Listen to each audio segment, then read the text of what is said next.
سلام الله عليكم. فيما يخص اخونا الشاعر ابو عقاب الذي دخلوا يستفسروا ايش حصل امس في البث وكذا وكذا، فنبشركم بالخير يا وجيه الخير. اقسم بالله ان فيني فرحه لا يوصفها واصف. لك الحمد يا ربي ولك الشكر. بفضل الله، فضل تكاتف الرجال الذي وقفوا وساهموا حتى بكلمه او بريال واحد. بالذات فزعت هذا الرجال انا ما اقدرش اوصفها، اقسم بالله ما اقدر اوصفها. طبعا انتم عارفين كم كان المبلغ المتبقي، 7,750,000. أيوه، فهذا الرجال تكفل ب7,500,000 ريال. أقسم بالله أني فزعته يشوش له الرأس، أقسم بالله. ونقول للصيادي ونعنبص لك يا من بوصفك ما أقدر إيش أتكلم، مواقفك للشعب ذات تشهد لك، وإن أنت يا صيادي رزح ومحزم، وإنك فعل الخير ما بش مثلك، لك أجر عند الله أعظم وأعظم.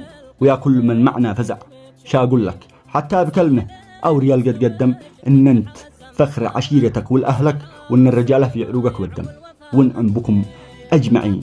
لكن فزعة هذا الرجال أقسم بالله العظيم إنه واحد يمدحه لا إرادي، والمدح فيه قليل، والله إنه كل كلمة تصف الرجولة إني قليلة عليه. ونعم بكم أجمعين كل من شارك وساهم حتى بكلمة حتى بريال، حتى لو ما نشر ما معلم تابع واحد. ونعم بكم أجمعين، وبحمد الله اكتمل المبلغ، وإن شاء الله فرجه قرب. ونشكركم أجمعين. أنا من قوة الفرحة اعذروني لا لقفشت ولا شيء.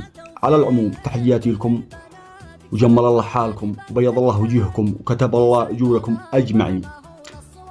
تحياتي وعلمي وسلامتكم.